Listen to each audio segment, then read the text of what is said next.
Hi everyone, स्वागत करती हूँ आप सभी का एक बार फिर से आज की वीडियो में।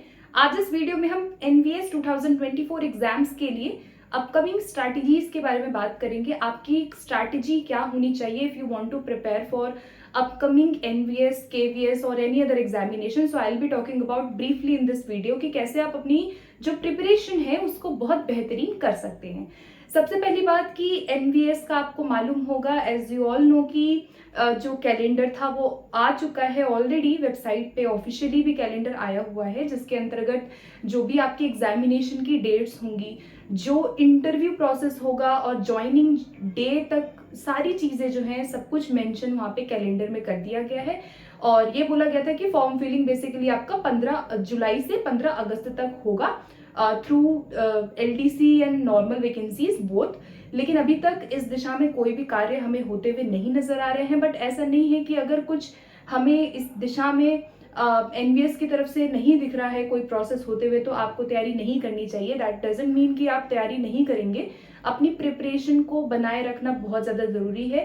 आई know it's a little difficult to continue your studies when you don't know कि आपका एग्जाम कब होगा, फॉर्म फिल कब होंगे, लेकिन यही आपके पास गोल्डन अपॉर्चुनिटी है इन दीज 5-6 मंथ्स। जब तक आपका एग्जाम नहीं हो जाता है, ऑफिशियली सारी चीज़ें नहीं हो जाती हैं, आप अपने आप को प्रिपेयर रखें। अगर आप इनमें अपनी तैयारी रखते हैं तो आगे ईएमआरएस वैकेंसीज आएंगी, DSSS भी आएगा या केवीएस आएगा। जनरल पेपर की तैयारी जो कर लेगा, जो जिसका सब्जेक्ट में कमांड ऑलरेडी है, वो किसी भी भर्ती में अपना सिलेक्शन ले लेगा। तो आपका केवल ये पर्पस अभी होना चाहिए कि आप किसी भी एक भर्ती में यहाँ पे सिलेक्शन ले। और briefly in this video I am gonna talk about NVS vacancies कि how you can prepare for these vacancies and these subject, इनको आप कैसे प्रिपेयर कर सकते हो। ठीक है, तो यहाँ पे देखो, सबसे पहले सबसे इंपॉर्टेंट चीज यहाँ पे मैं हाईलाइट करना चाहूंगी, जो कि आपका क्वालिफाइंग सेक्शन है, which is your language section. जब तक आप इसको क्वालिफाई नहीं करेंगे आप अपने एग्जाम के अंदर, तब तक आपका ये जो आप 5 पार्ट में सब्जेक्ट्स देख रहे हैं, ये आपका वहां पे इवेलुएट नहीं किया जाएगा। So it's very important to focus on your language competency, language comprehension, ताकि आपका पहले जो क्वालिफाइंग नेचर है, आपका 40% जो मिनिमम क्राइटेरिया बोला गया है भाषा में, वो आप पहले यहाँ पे सिक्योर कर लें।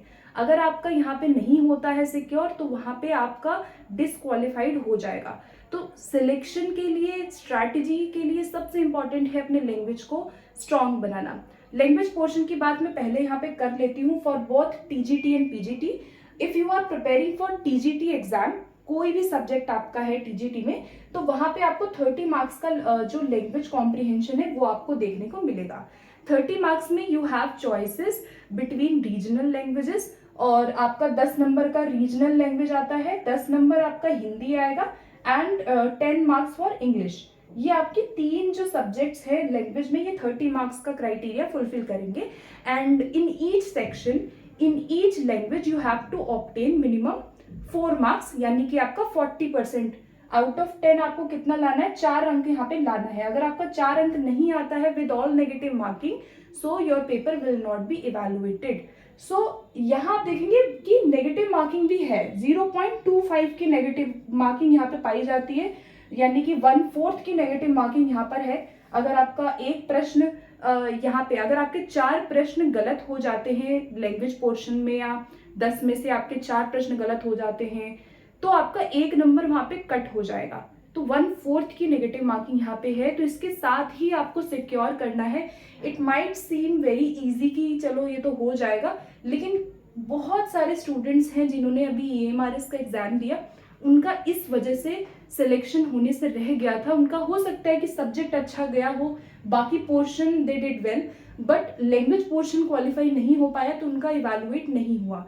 तो सभी को सजेस्ट करूंगी कि अगर अभी तक प्रिपेयर करना स्टार्ट भी नहीं किया है ना, तो जब भी आपको समय मिलता है, if you are doing your job, और कोई अगर हाउसवाइफ है या कोई अदर आप जॉब भी करते हो, तो जहां आपको जब भी समय मिलता है, आप वहां पे लैंग्वेज की तैयारी करें। 1 घंटा 2 घंटा निकालें डेली के लिए, आप लैंग्वेज की प्रैक्टिस आप करते रहे। और मैं भी अपने चैनल पे लैंग्वेज का कोर्स मैं एनवीएस के लिए करवा रही हूँ, और all other teaching post, teaching vacancy, so you can join my channel for language preparation. So ये हो गया लैंग्वेज का। बात करते हैं अदर विषय जो आपके एग्जाम पैटर्न है उसके according how you can prepare. तो ये हो गया मोस्ट इंपॉर्टेंट। आपका टीजीटी में 30 मार्क्स और पीजीटी में 20 मार्क्स का लैंग्वेज आता है, 10 मार्क्स की हिंदी, 10 मार्क्स की इंग्लिश आती है, ठीक है। यहाँ भी वही क्राइटेरिया है।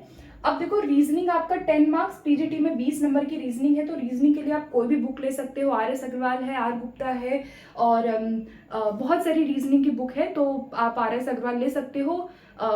जो एसएससी लेवल पे लोग करते हैं, तो रीजनिंग की कोई एक किताब ले लो, 10 किताबें मत लो। एक किताब से आप उसको प्रिपेयर करते रहे। जो टॉपिक आपके प्रीवियस पूछे गए हैं, प्रीवियस से पेपर निकाल सकते हो, एनवीएस के ऑनलाइन सारे आपको अवेलेबल मिल जाएंगे। मैंने भी अपने टेलीग्राम ग्रुप पे शेयर किया हुआ है, सो यू कैन ज्वाइन, एंड वहां से आप कोई भी एक बुक आधार मान के डेली इसकी प्रैक्टिस आपको करनी होगी, ठीक है। और जनरल अवेयरनेस के लिए आपको अभी से जो 6 मंथ्स के करंट अफेयर्स है ना, वो जरूर कर लेना, क्योंकि आजकल करंट अफेयर से चीजें आ रही हैं। करंट अफेयर कर लो लास्ट 6 मंथ के। और आपका जो एनईपी है, एनईपी में जितनी भी आजकल जो स्कीम है, जो पॉलिसीज है ना एजुकेशन के फील्ड में, वो जरूर आप कर लीजिए। और बेसिक आपका जनरल अवेयरनेस जो है, बाकी आपका प्रीवियस ईयर से कवर हो जाएगा। तो इसके लिए मैं नहीं कहूंगी कि आप लूसेंट ले लें और अभी से लूसेंट पढ़ना स्टार्ट करें, क्योंकि वो बहुत लंबा प्रोसेस हो जाएगा। आप क्या करिए, प्रीवियस ईयर DSSS भी आता है, KVS आता है, NVS है, EMRS है, जितनी भी ये सेंट्रल लेवल की वैकेंसीज होती हैं, NVS, KVS और EMRS, इनके आप पेपर्स निकालिए। और वहाँ जो भी आपका जनरल अवेयरनेस या जनरल नॉलेज अभी रिसेंटली पूछा गया है, जैसे अभी चंडीगढ़ में TGT के एग्जाम हुए, तो आप वो वाले जो क्वेश्चंस हैं उनको आप देख सकते हैं कि किस तरह का पैटर्न पूछा जा रहा है परीक्षाओं में। तो उसके लिए आप प्रैक्टिस कर सकते हो डेली बेसिस पे। देन टीचिंग एप्टीट्यूड का आपको मेरे चैनल पे इसका पूरा प्लेलिस्ट मिल जाएगा, EMRS टीचिंग एप्टीट्यूड के नाम से। बिकॉज EMRS और अगर मैं NVS का सिलेबस बोलूं तो बोथ आर वेरी सिमिलर, ठीक है। EMRS की तैयारी कर रहे हो, NVS की कर रहे हो, दोनों की साथ में हो जाएगी। अगर आप ये अभी से ये पोर्शन कर रहे हो ना, तो मैं ये नहीं कहूंगी कि सिर्फ इनकी होगी, DSSS में होगा तो DSSS भी आपका तैयार हो जाएगा। बिकॉज DSSS में भी रीजनिंग, जनरल अवेयरनेस और आपका सब्जेक्ट और टीचिंग एप्टीट्यूड वैसे ही आता है, सिर्फ ICT को छोड़ के, तो आपका वो भी प्रिपेयर वहां हो रहा है, ठीक है। सो इसके लिए आप मेरे चैनल से जुड़ सकते हैं। मैंने ऑलरेडी वीडियो बनाई है और मैं अभी वर्तमान में भी इस पे काम कर रही हूँ। अब चलते हैं ICT। तो ICT same, I have uploaded 10 to 12 videos in total ICT, तो ये सभी के काम आएगी। EMRS का ICT आप देख सकते हो, उसमें मैंने 10 से 12 वीडियो में पूरा ICT कवर करवाया हुआ है। 10 नंबर आपका कहीं नहीं गया, वहां से ही आपको सारे 10 नंबर वहां से मिल जाएंगे, ठीक है। बाकी fresh videos I will soon start for these fresh vacancies. अगर जब भी आता है नोटिफिकेशन तो मैं बहुत जल्दी स्टार्ट करूंगी marathons, otherwise you can watch earlier videos too. अब आते हैं सब्जेक्ट कंसर्न पे। तो 80 मार्क्स का आपका सब्जेक्ट कंसर्न दोनों में पूछा जाता है, both TGT and PGT। Subject concern के लिए आप वही सेम चीज मैं यहाँ पे दोहराना चाहूंगी। EMRS की तैयारी आप कर रहे थे, अगर DSSS की कर रहे थे, तो जो आपका पैटर्न, जो सब्जेक्ट में आपने जो टॉपिक्स पढ़े पोस्ट ग्रेजुएशन या ग्रेजुएशन लेवल पे, आपको दोनों पढ़ना होगा। तो बेस्ट होगा कि आप प्रीवियस क्वेश्चंस को निकालें, जो भी आपका कन्वीनियंट समय है। मिनिमम मैं इसमें यही बोलूंगी कि आपको अभी से अगर आप तैयारी कर रहे हो तो मिनिमम, बिल्कुल मिनिमम मैं ये बोल रही हूँ कि 4 to 5 आवर्स की स्टडी आपको करनी होगी। और उसमें यू कैन डिसाइड कि कौन सा सब्जेक्ट आपको पहले करना है, कौन सा सब्जेक्ट आपको बाद में करना है। बिकॉज सबका जो तरीका होता है पढ़ने का वो अलग होता है। कुछ लोग वर्किंग होते हैं, कुछ लोग दिन में पढ़ना पसंद करते हैं, कुछ लोग रात को जग के पढ़ते हैं। तो 4 से 5 घंटे निकाल सकते हो, कोई डिफिकल्ट नहीं है। डिपेंड्स अपॉन यू कि आप किस तरह से अपने टाइम को मैनेज वहां पे करते हैं, ठीक है। सो 4 to 5 आवर्स का आपको यहाँ पे एक स्टडी अपना मेंटेन करके रखना पड़ेगा कि आप किस विषय को पहले करोगे, ठीक है। वीक में 3 दिन भी कर सकते हो कि 3 दिन आज मैंने ये पढ़ लिया और बाकी के जो वीक में 3 दिन है वो मैं अलग सब्जेक्ट पढ़ूंगी। और एक जो दिन होगा, मान लीजिए कोई संडे का दिन हो गया, तो मैं वहां पे मॉक टेस्ट वगैरह लगाऊंगी। तो इस तरह से आप अपना मेंटेन कर सकते हो टाइम रूटीन जो भी आपका है, ठीक है। अब बात करते, देखो एग्जाम मोड आपका यहाँ पे ऑनलाइन CBT मोड में होने वाला है। आपका कंप्यूटर आधारित परीक्षा होती है, 3 घंटे का समय दिया जाएगा।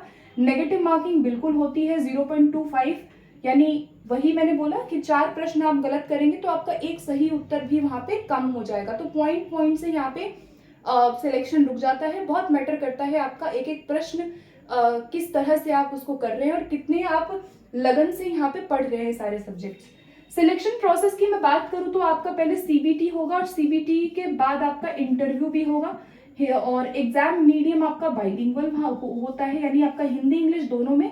मेरिट जो बनती है वो आपका सीबीटी रिटन एग्जाम प्लस आपका इंटरव्यू भी यहाँ पे पाया जाता है। ठीक है, इंटरव्यू भी आपका यहाँ पे पाया जाता है। तो यहाँ पे देखो ये बेसिक चीजों के बारे में मैं बात कर रही हूँ, एलिजिबिलिटी क्राइटेरिया। और अगर आपको एज जानना है, इफ यू डोंट नो अभी तक, तो आप लोग मेरे अदर वीडियोस देख सकते हैं फॉर योर एलिजिबिलिटी क्राइटेरिया कि कौन कौन इसमें अप्लाई कर सकता है। अगर किसी को नहीं पता है, जिनको पता है तो वही सजेस्ट करूंगी आप लोगों को कि आप इनकी तैयारी करते रहिए। मेरे चैनल से आपको आईसीटी, टीचिंग एप्टीट्यूड और लैंग्वेज पोर्शन आपको मिल जाएगा। बाकी के लिए सब्जेक्ट कंसर्न के लिए केवीएस और एनवीएस और DSSB के जो सब्जेक्ट वाले पेपर होते हैं वो उठाओ और उससे करो। उसमें जो आपको गलती लग रही है, कोई मिस्टेक, आप किसी क्वेश्चन को कर रहे थे तो मिस्टेक लग रही है, उसके नोट्स बनाइए।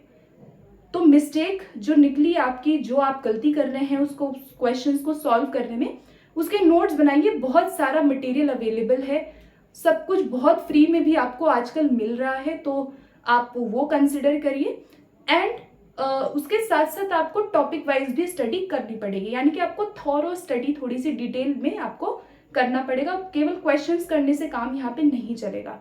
So I wish you all the very best for your upcoming preparation. I hope कि you will prepare better for these exams and notification जब भी आए you have to be prepared.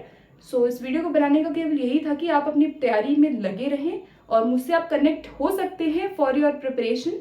So thank you so much for watching this video and in case if you have any doubt, so let me know in comment box.